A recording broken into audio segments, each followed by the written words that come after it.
Welcome back to Reap Your Roots, where we look backward to better move forward. I am your host, Jake Daybell, and I am super excited to be here with you today, wherever you're listening, watching, and to hit on this topic that is crucial, so important for everybody, especially for men today. It's this topic of discipline. Because honestly, discipline is becoming a stumbling block in a lot of ways for men's mental health. And there's some aspects and ideologies out there of discipline that I want to address today, that I want to hit very bluntly right on the head and talk about how discipline can actually be hurting your mental health, men's mental health, and this movement of masculinity that we're seeing in the world today. I'm going to share a little bit of my own experience with this, how I came to learn this, and some really practical ways in which you can go about discipline and all the things that you hear about discipline in the right way. So, to illustrate a little bit more what I'm talking about, there's these two polarities, right, of discipline. There's the extreme yang, if we're talking yin and yang, right? Yang being the active, being the masculine, being the fire, and yin being the passive, the feminine, the water.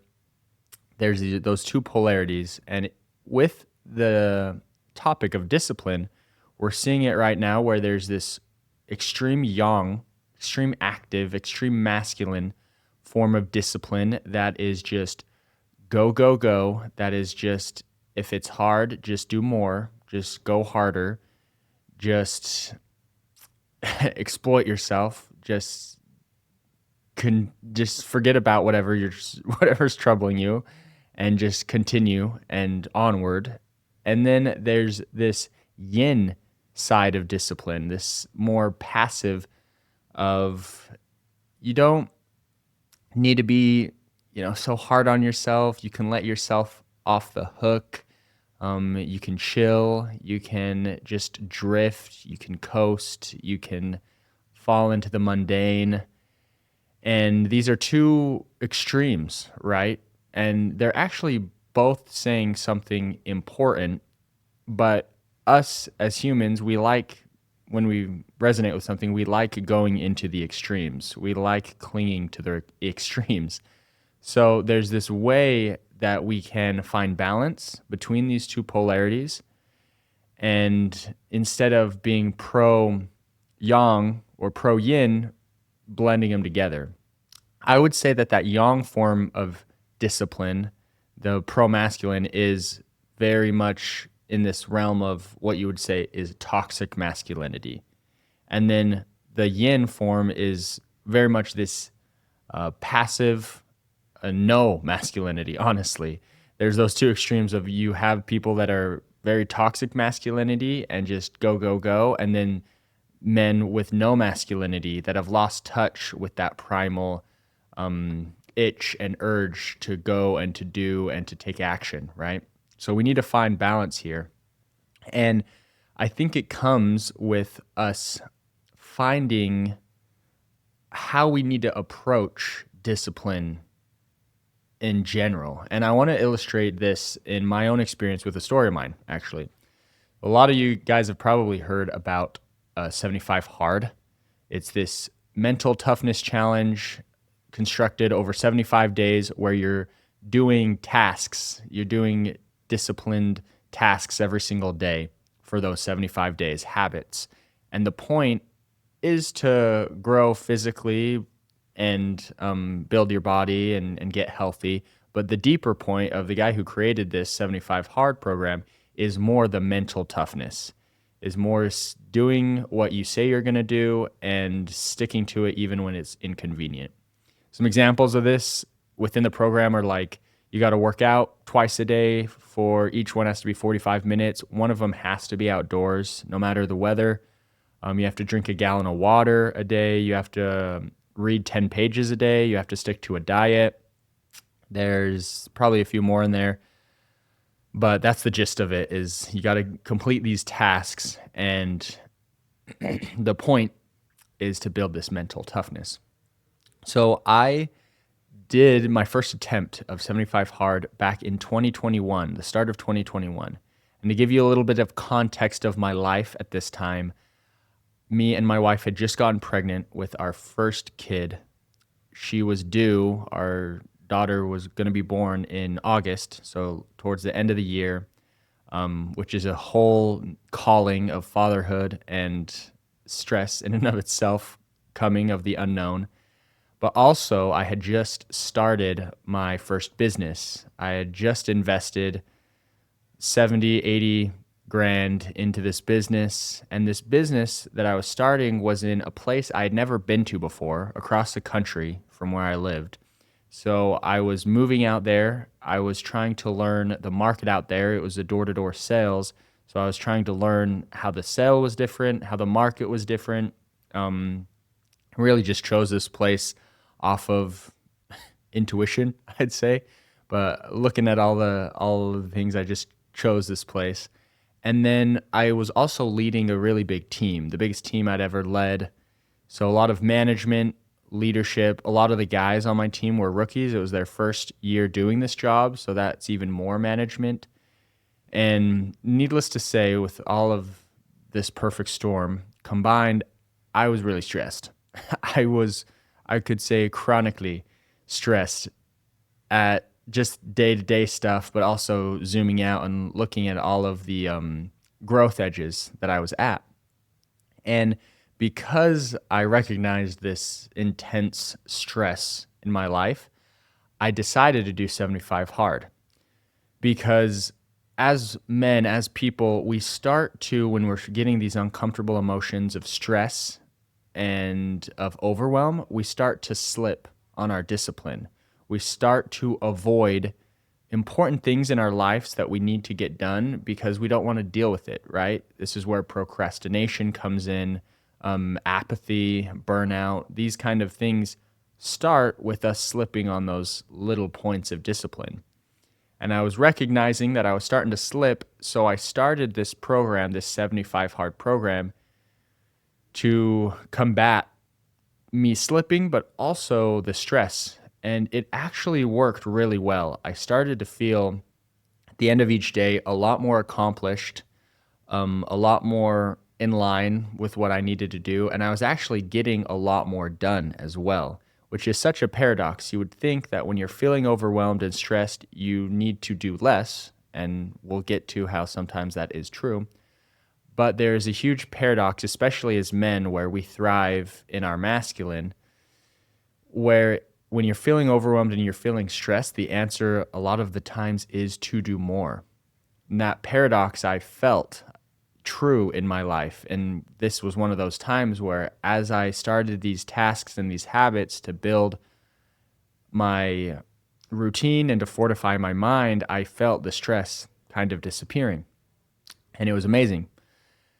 Now back to the challenge. I'm going through it. And you can tell one of the things in 75 Hard is you take pictures every night of so you can track your progress, just like a shirtless pic or whatever.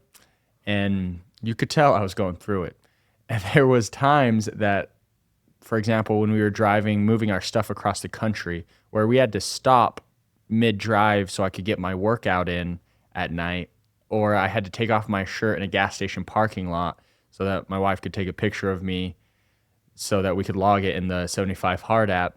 Or when we were out there in the summer, I'd wake up, get my first workout in, my reading my book, all this. I'd go out to work, knock doors, and would knock until 9 or so at night, would get home, eat dinner, and then would still need to do my second workout. So I would run or walk up and down this big hill at our apartment, and I would read my book. Sometimes I'd miss my book in the morning, so I'd be reading my book as I was walking up and down this big hill with a flashlight in the other hand at 11:30 p.m. at night. So I was going through it, but I was accomplishing it, and I was doing really well, and I was feeling really good. I started to, but I failed. I failed like day 31 or 32. And what was worse is I failed unconsciously. One of the things is keeping a diet. And one of the days, one of my reps I was with, we were both at 2 sales each at lunch, so we were tied. And just to make it fun and competitive, I bet him that I was going to beat him, was talking a little trash to him that day because we were both at 2. And he took the bet. He was feeling confident, feeling like he was on a roll. I won, obviously. Just kidding. But I did win. And what happened was he was like, okay, well, I'll buy you a milkshake. And I was like, okay, sweet. I won. Wasn't thinking about it. Broke my diet. And the thing with 75 Hard is if you break even one bite of your diet, or if you read 9 pages instead of 10, or if you do a 30-minute workout instead of a 45-minute, then you fail and you have to restart.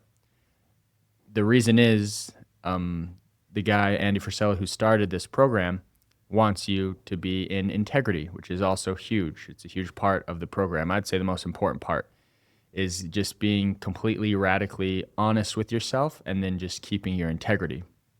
So I failed and I was pissed at myself. I was really angry. I felt obviously like a failure.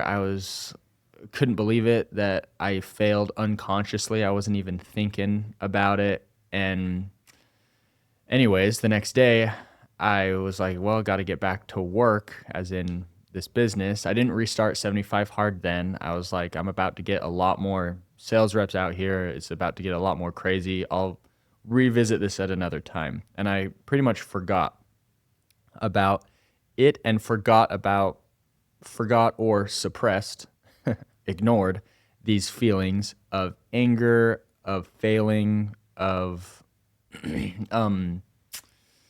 frustration with myself. Now, this is really important, and this is where I'm starting to get into where we approach the discipline in our lives.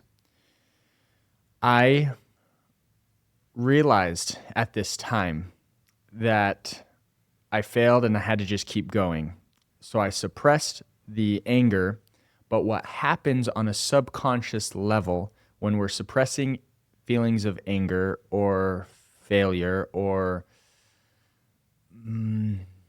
unworthiness is essentially what it leads to, is our subconscious mind is always listening. On my conscious level, it's not that deep, right? I'm pissed at myself. Of course I'm pissed at myself, but I'm just going to go back to work. But on the subconscious level, it is deep because it is always listening. Our mind is always listening, and our subconscious is writing these scripts that we might be feeling, oh, I'm pissed at myself. I can't believe I failed. And what our subconscious script is writing and forming into a belief system is, I am a failure. I am unworthy. I cannot do this. I cannot complete this challenge.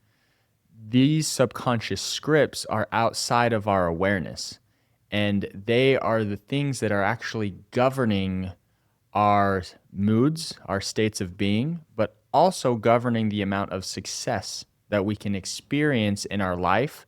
So it's really important to cultivate this awareness around how you're approaching discipline, how you're approaching the things that you have to get done, and how you're approaching failure. When you fail at these things and when you lack in your discipline, your talk and your feeling is very, as in thoughts and as in feelings, is very crucial because your mind is always listening. Your subconscious is always writing these scripts below the surface. Now, fast forward to 2024. I tried 75 Hard again. I had left my business, sold my business later that year. But yeah, I exited that business and I went through this feminine awakening, much of which I talk about in the last episode of this podcast. This feminine awakening, not in like feminine as in gender, but feminine energetically, an awakening of resting, of being, of stillness. This feminine awakening is what I woke up to. and I sat in, and it was really uncomfortable at first, especially because my ego loved the stress, and my nervous system was just programmed to be stressed. So it was uncomfy, and to be productive, right? To always be doing. So it was really uncomfy to settle into that stillness and to be present rather than productive. But as I was going through this feminine awakening, I was like, no, I need a space and a time where I can just sit. And so I did this for many months. And towards a certain point in 2024, I started to feel like, okay, now it's time to cultivate this masculine energy again. I need to start taking action and start being disciplined again. So I revisited this 75 hard. But this time, when I did 75 hard, it was with a totally different approach. Where at first I was doing it to stay hard, for lack of a better term, to prove myself, to earn my worth. That was back in 2021, my motivations and my way I was going about the program. In 2024, it was more of a task and action out of self-love. And this is where we need to redeem the meaning of discipline, either doing it out of self-loathing or doing it out of self-love, because this will make or break us. In terms of discipline, both times I was doing the same amount of tasks, I was doing the same discipline routine, but one I was doing it out of this underlying energetic of self-loathing, and the other I was doing it with the energetic of self-love. One I was trying to prove myself as worthy, the other I was trying, or I already felt and believed and was striving to align with, I am inherently worthy. And this challenge, this program, isn't to prove anything, it's just to show myself that I love myself. It's just tasks and discipline as a form of self-care, not because I am unworthy or because I'm not enough and I need to prove that I am enough. So I want to look at the origin, the meaning of this word discipline and how it's changed over time. The origin of discipline is desire. I don't know if I'm saying it right, but desire, which means simply to learn. In Latin, the Latin origin is disciplina, which that means instruction or training.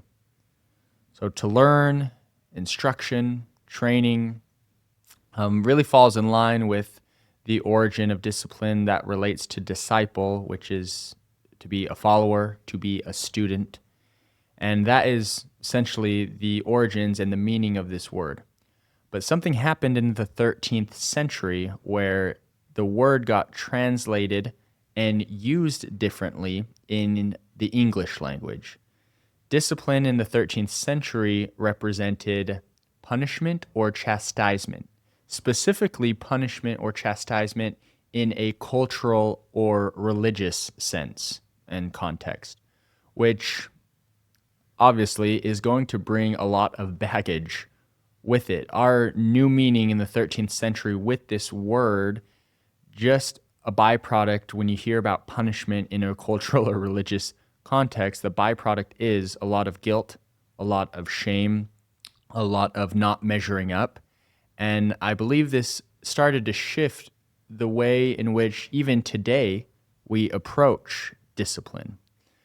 Interesting to note that in the 13th century, when this word got a little bit warped, it was at the peak of the practice of self-flagellation, when in religious contexts, anytime you'd make a mistake, especially the religious leaders or the most spiritual, quote unquote, people would make a mistake, they would whip themselves, they would harm themselves, they would injure themselves as a way of penance or reconciliation to God, because they believed that that's what they deserved when they made mistakes.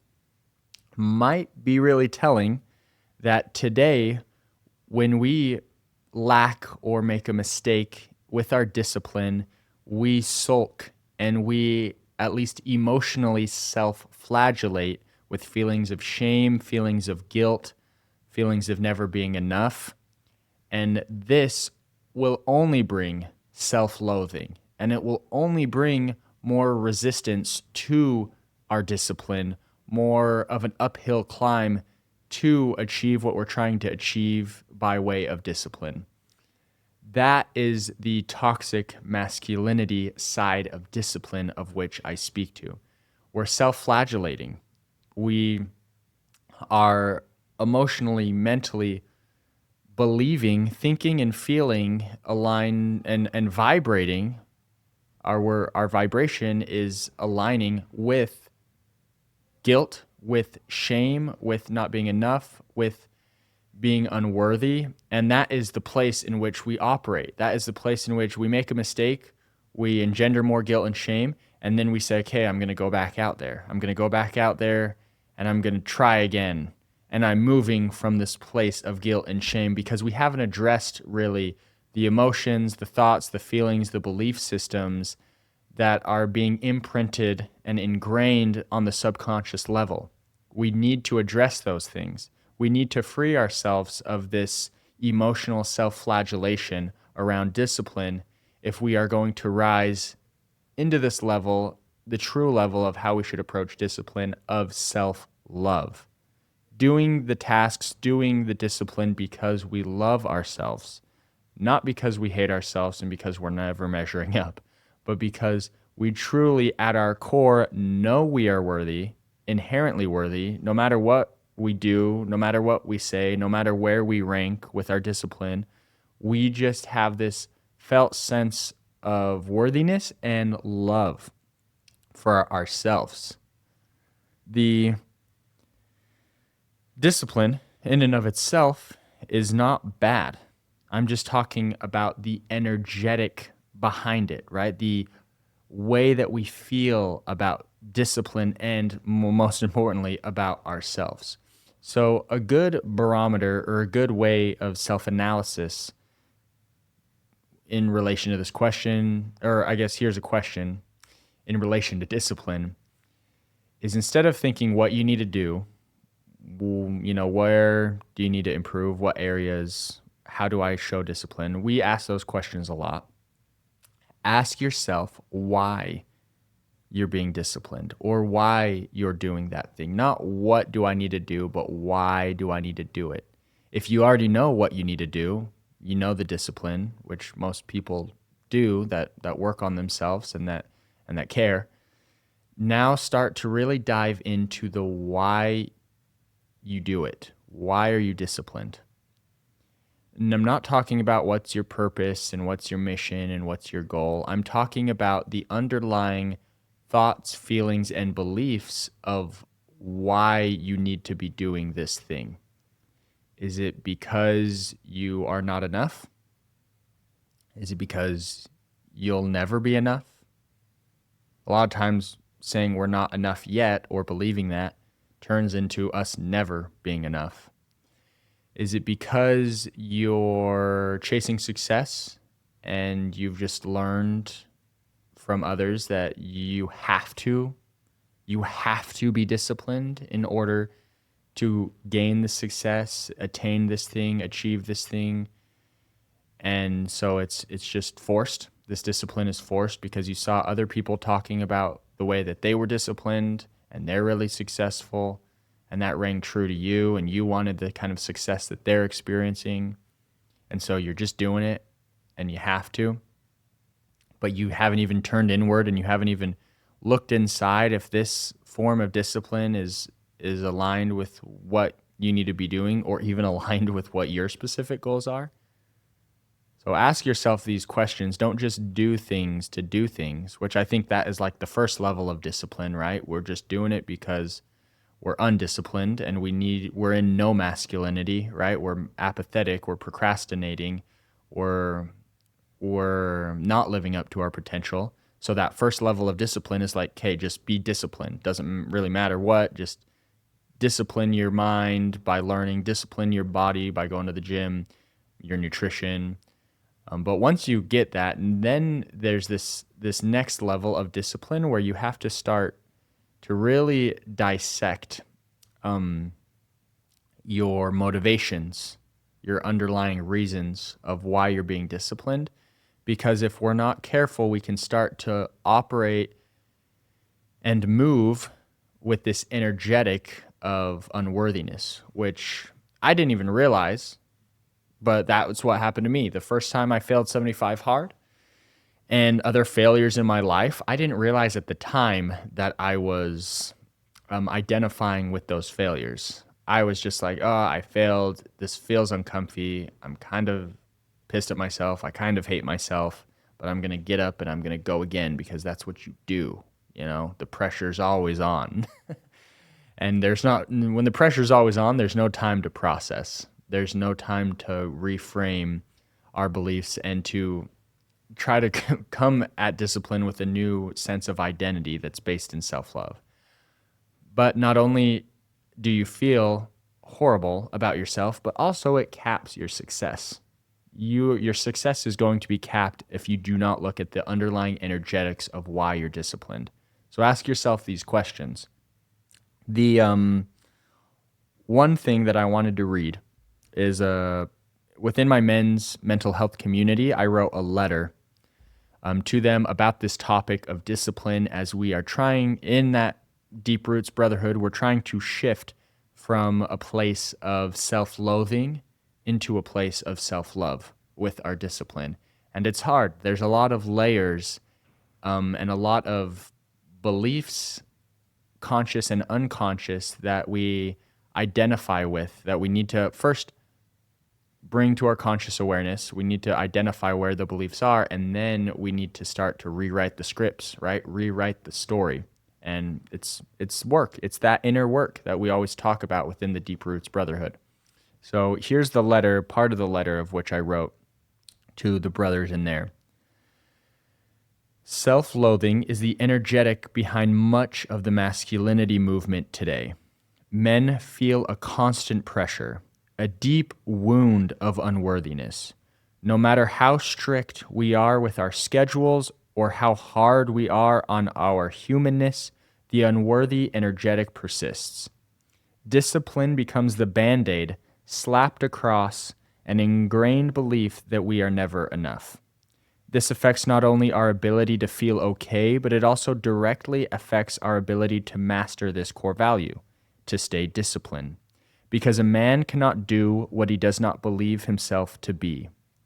He becomes a master of self-discipline by beginning with self-love. Loving oneself is the bedrock of which we can build a strong foundation for a disciplined man and a disciplined life. When a man loves himself, he naturally does the things that he needs to do because he realizes that he is worth it. When self-discipline is reframed as self-care, it will never fail you. But the key is to love yourself. Man is wired to take care of what he loves. So, if you deeply feel into your inherent worth, if you learn to love every part of yourself, then the necessary action will naturally spring up from inside. You will always rise and grind in the best way possible. Motivation will flow in like magic. Discipline will become your domain. Any lack of consistency with what you know you need to do for yourself will appear so unattractive that the only option is to just do it. This is the power of self-love. That hits on a lot of what I've mentioned within my story, and I'm hoping that you can relate this to your story, to the ways in which you have to show up in the world with your roles as provider, as protector, your role as just a disciplined and progressing and growing man. In what ways can you reframe this self-discipline into self-care? Because once it is self-care and once you really grounded in a sense of self-love, it's just something that you do. And it's not something that has this added resistance of like, oh, I don't feel like doing this, but I'm going to do it anyways because if I don't, I'm a failure. No, you know that you're not a failure no matter what you do. And you're also able to discern when you don't need to do it better.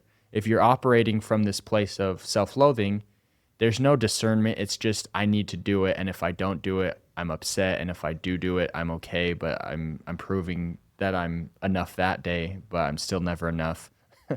So when you have self-love, it brings you back into this balance of, maybe today, because I love myself, the disciplined thing to do is actually to go on a walk instead of going to the gym, and to get outside and to lay down. Maybe because I love myself, I understand that what my body's asking of me right now, what my soul is asking of me right now is a rest day. Even people in like the fitness community and in the discipline community know that rest days are important, but it's still really hard for us. We don't take very many, or we have to go through this mental gymnastics to justify having a rest day. Whereas when you operate from this sense of self-love, and that's actually what's motivating everything that you do, it's very easy to discern. Oh, today I show discipline in this way. Today I show discipline in this way. And it's also very easy to stay consistent because it's just naturally, oh, I love myself. Of course I'm going to go to the gym. Oh, I love myself. Of course I'm not going to eat that because I know that's not going to make me feel good at the end of the day. Or I know I'm not going to eat this late because I know that it makes me feel unhealthy the next morning. And I love myself too much to do that, rather than this other side of self-loathing and I need to do it because I'm not enough and I need to prove myself. So the perspective I hope that you guys are getting, and I hope, like I said, that you're relating it to yourself. I now want to start to shift a little bit into how to build this self-love, because it's the hardest thing that we're ever going to do in this life. And it's really the only thing, at the end of the day, the only thing that we are supposed to do in this life is learn to love ourselves, learn to love others, learn to love God. It's just learn to love. And I would say, let me rephrase that, not learn, but remember, relearn, because I believe that love is our natural state. Love is the essence of who we are. So we need to relearn this ability to love ourselves and to love all others. The way that we do it specifically, first, in relation to discipline, is we need to train our mind to think lovingly towards ourselves.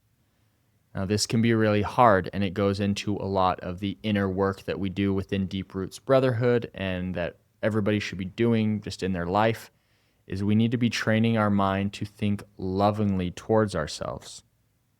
This first comes with being aware of our thoughts, being aware of the stories that are running largely on the unconscious level about ourselves, about our actions, about our successes and our failures, becoming aware of our thoughts. And in meditation, especially at first, you're not supposed to become aware of them and then go right into fixing them or trying to change them. Your first step is just to become aware of them. So if I have this thought that continues to play in my mind that I'm a bad husband, or I'm not enough for my wife, or my wife doesn't love me, my first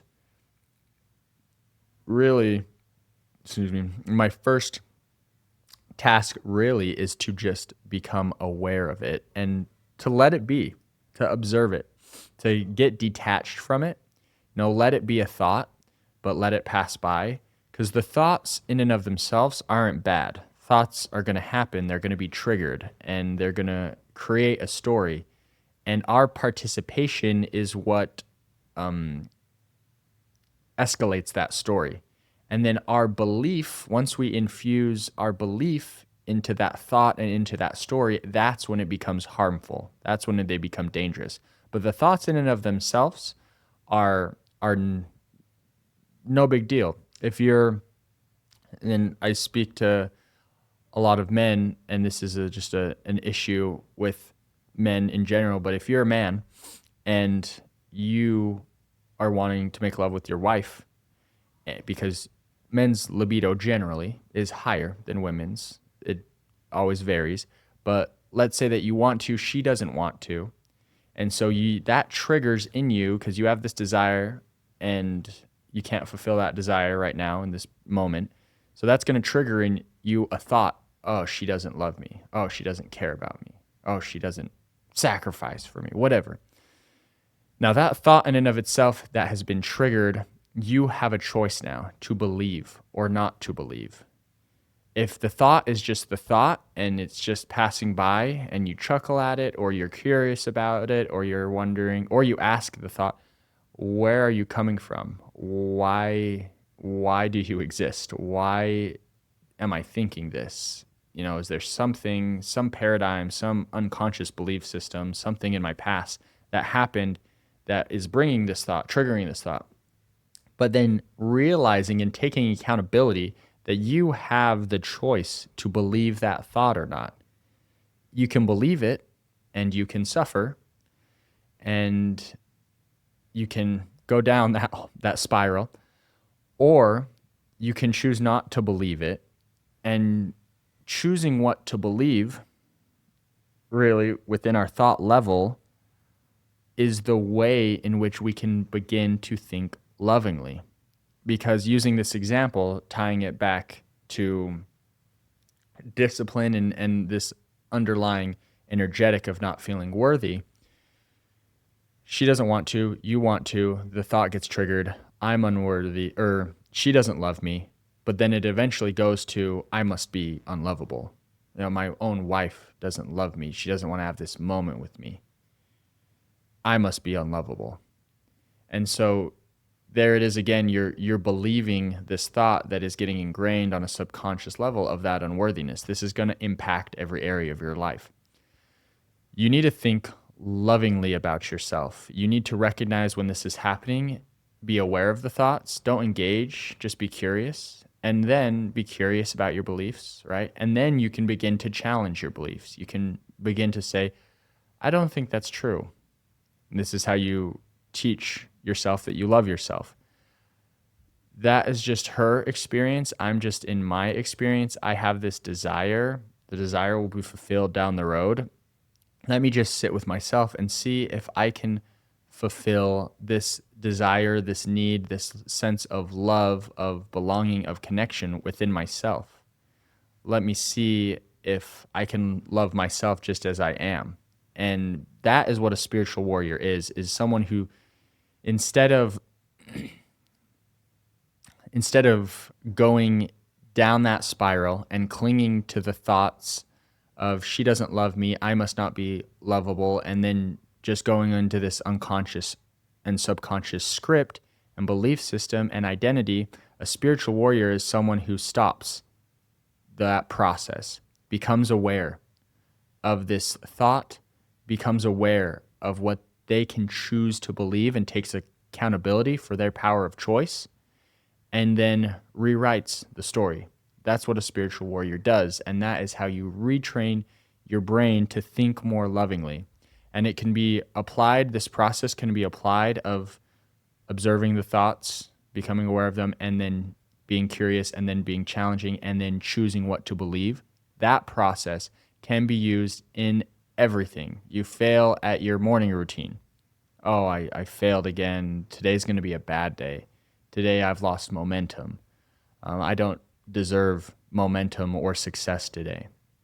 These thoughts are so subtle, but if you can bring them to that conscious level, observe them, be curious, challenge them, and choose what to believe, it's going to revolutionize your life, because you're going to then be able to choose loving thoughts towards yourself at all times, and being in the present moment, and everything is perfect as it is, and you are perfect. And that doesn't mean that you don't have anything to do or that you don't try. It just means that you do what you are supposed to do and what you need to do from a loving place, and you can retry, you can go again, you can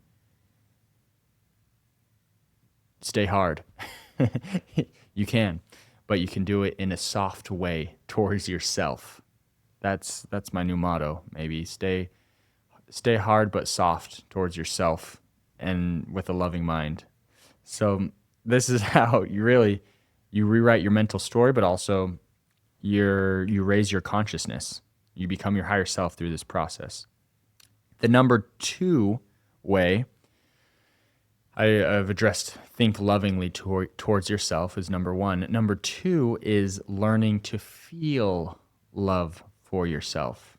And we kind of just hit on this one as well because our thoughts and our feelings are related and they interplay. We think a certain way and it brings upon a feeling. We feel those feelings or we don't want to feel those feelings, so we think a certain way, right? And we're stuck in this thought-feeling loop. Now, going back to love is your natural state, we just block it.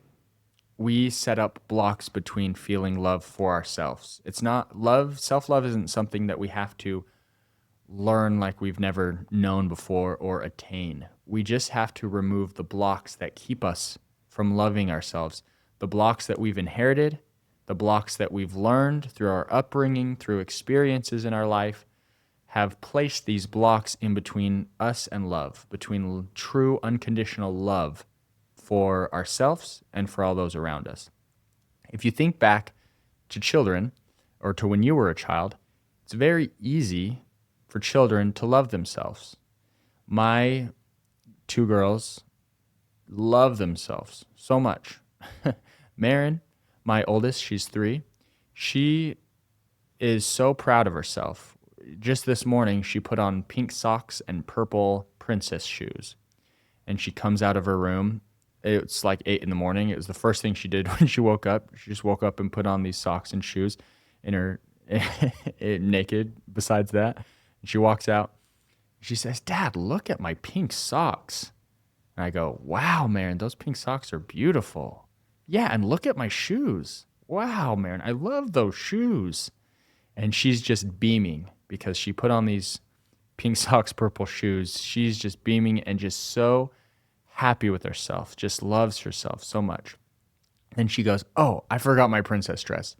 So she runs in and she changes and she walks out, and I can see it in her face how much she loves herself.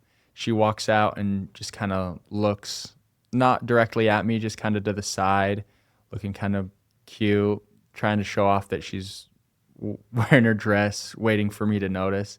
And of course, I gasp. Like, "Wow, Marin, are you serious? You're already a princess this morning?" She goes, "Yeah, I'm a princess." And this is to become like a child again. This is an aspect of what Christ was talking about, is this natural sense of confidence and self-love that we have for ourselves. And that takes now removing the blocks. And everyone's blocks are different, which is important why the inner work, really there's some general themes. Within Deep Roots Brotherhood, we have some general archetypes and themes that resolve these core wounds of a man. But everybody's path is different. So when a brother joins Deep Roots, I always talk to them specifically what's their ideal outcome of being in this group, what's their success, what inner work have they done thus far. And then everyone starts kind of at a different place, different courses I recommend, different calls. But what's so crazy is even our live calls, everything relates, and everyone gets so much out of each call because it relates to them in their own specific way. They each have their own individual blocks that start to be identified through the inner work of Deep Roots Brotherhood, and then given the practical tools of how to think lovingly towards yourself and how to come home to that feeling of self-love, to feel actually love and proud of yourself every single day, and gratitude, and just to be in awe of how amazing you are and in awe about how amazing life is. And by God's grace and by God's love, you are here right now in the present moment. This is how you begin to feel the love for yourself. The blocks, obviously, are the heavy feelings. right?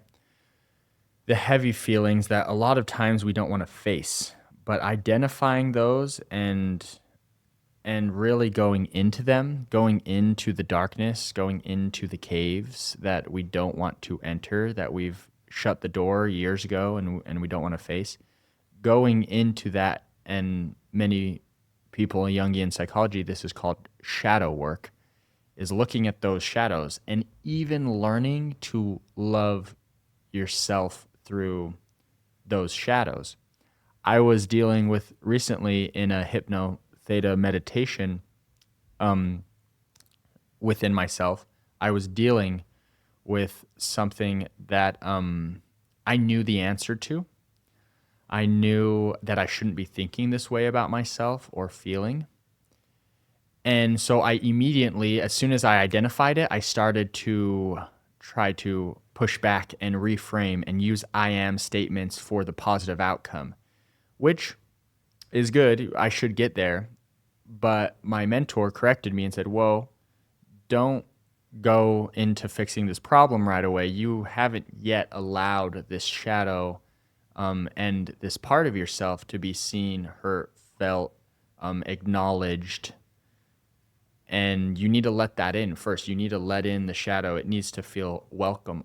All of you is welcome. All of you needs to feel welcomed inside of you, even your fear, and even that shadow. Because then once it's inside of you, you realize that, oh, this isn't me. This is just a part of me. And now the energy is passing. Now the energy is passing through, and I can actually feel into a new reality. I can actually take my agency back, my power of choice, because I'm not suppressing things to the shadow where it goes unconscious and it just pulls the strings in the background. It's actually here in the full light of my awareness, and I can now realize and understand truly that I am the one, myself is the one that is in control and has the power of choice. This is what self-leadership is. And it is the way in which we lead ourselves to think, feel, and believe that we are love and that we love ourselves. And that is our homeostasis. That is our natural state. And the work of every day is just acknowledging where we're blocking that and removing it so that we can settle back into that love. And then we're going to be disciplined all the time, and we're going to be serving everybody all the time, and life's going to be beautiful, more beautiful than it ever was, as beautiful as it was when we were children.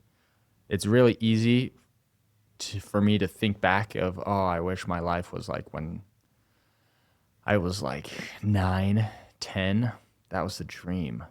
No responsibilities, no pressure, and just love in life, just being fascinated with every single day.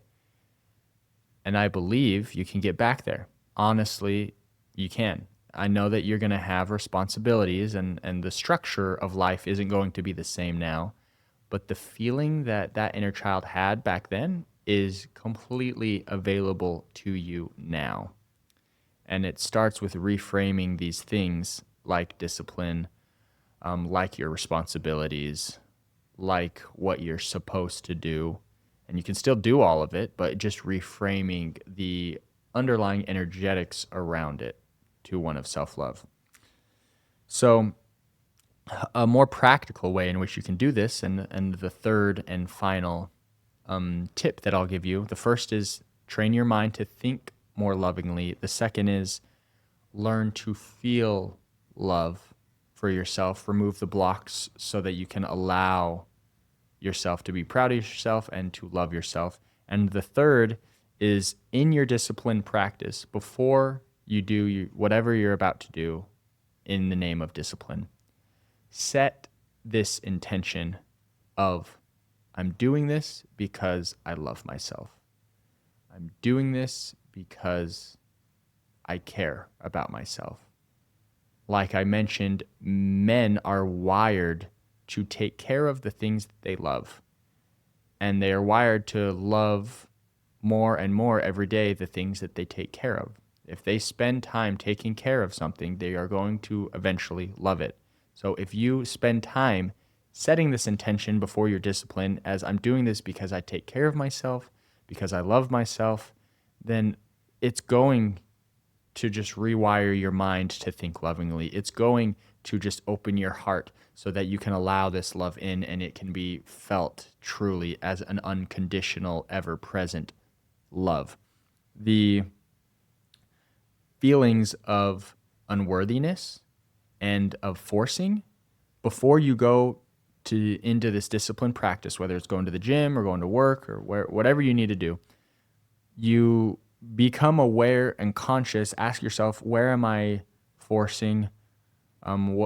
Where am I needing to prove myself? Where am I unworthy? How can I release these things? How can I clear these things? Acknowledge them, invite them in, sit with them, and then just as easy as exhaling, release them.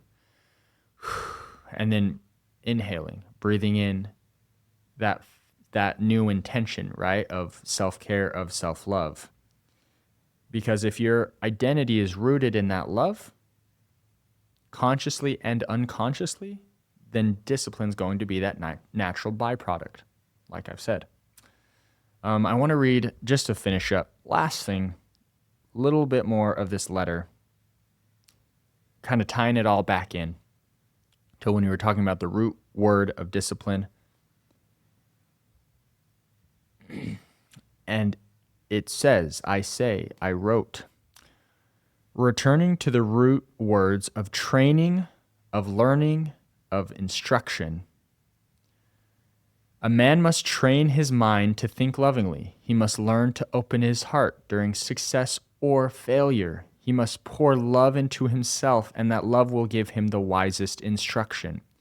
It will instruct him on what he needs to get done and how to do it with precision.